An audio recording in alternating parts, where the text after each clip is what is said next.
Hi zusammen und herzlich willkommen zum heutigen Video. Und schon wieder ist es an der Zeit für ein paar Doodle-Ideen für euer Bullet Journal. Dieses Mal zeige ich euch Weihnachts-Doodle-Ideen. Könnt ihr glauben, dass in 1,5 Monaten schon Weihnachten ist? Ich habe das Gefühl, das Jahr hat gerade erst angefangen.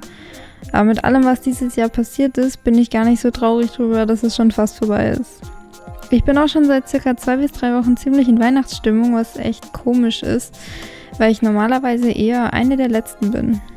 Aber da wir ja die letzten Monate sowieso hauptsächlich drinnen verbracht haben und es jetzt, wo es kälter wird, noch gemütlicher drinnen wird, schaden auch ein paar Kerzen und hübsche Weihnachtsdeko nicht. Ich liebe Weihnachten total und bin auch immer schon vorher am Backen und versorge dann meine ganze Familie mit Weihnachtsplätzchen. Mögt ihr Weihnachten? Beziehungsweise seid ihr schon in Weihnachtsstimmung?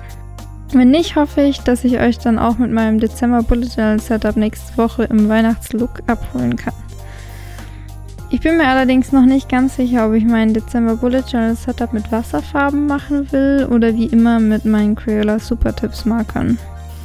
Ich würde gerne mal Wasserfarben in meinem neuen Bullet Journal von Scribble & Dot ausprobieren, aber ich will es auch nicht versauen, weil ich ja noch nicht so gut mit Wasserfarben zurechtkomme. Lasst mich mal gerne in den Kommentaren wissen, ob ihr in eurem Bullet Journal lieber Wasserfarben oder Filzstifte benutzt.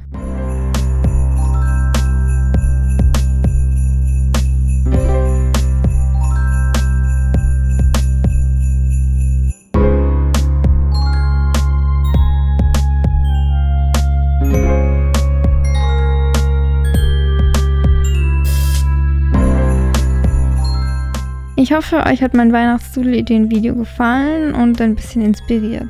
Wenn ja, dann würde ich mich sehr über einen Daumen nach oben, einen Kommentar oder auch ein Abo freuen. Ansonsten sehe ich euch beim nächsten Mal.